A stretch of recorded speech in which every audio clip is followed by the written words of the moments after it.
Well, childcare centers throughout Wisconsin are starting to feel the effects of a lack of funding on the federal and state levels. News 19's Crystal Flintrop takes a look at how this is impacting centers and families in our area.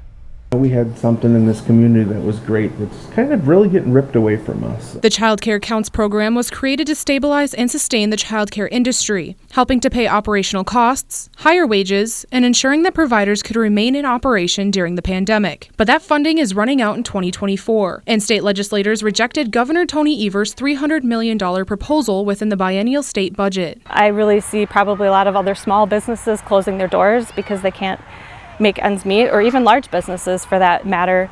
I think that it's important we rely on that funding, like I said before, without charging parents, tuition that's out of this world. We can't afford to stay open then. Childcare facilities throughout the state are already shutting down, which is impacting families' day-to-day lives, like those who attend the only state-licensed daycare in Cashton. We got an email from our provider saying that as of the 25th, we will no longer have a daycare provider here in town. As a truck driver, for no matter where you work, it's impossible to set a schedule. In needing to work night shifts, there's not a lot available for someone who drives truck to strictly work nights and then be home to take care of the kids during the day. That's not a feasible thing for any company. So I had to search elsewhere for work. Governor Evers has called for a special session to address the state's childcare issues and the impacts on Wisconsin's workforce. In response, Senate Majority Leader Devin LeMahieu said, quote, "The best way to fix Wisconsin's workforce shortage is to create a competitive tax structure that will attract talent and private investment into our state." Governor Evers calls for Wisconsin Republicans to listen to their constituents and be willing to discuss the matter. But at the end of the day, they're hearing from parents, and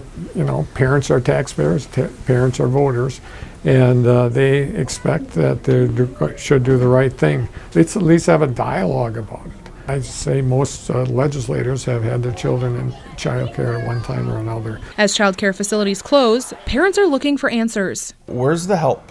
This is going to trickle down into more than just our community. This is going to affect working parents. This is going to affect families. For News 19, I'm Crystal Flintrop.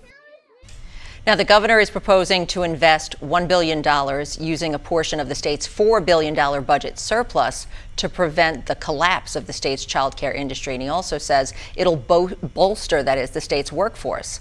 That special session is set for September 20th.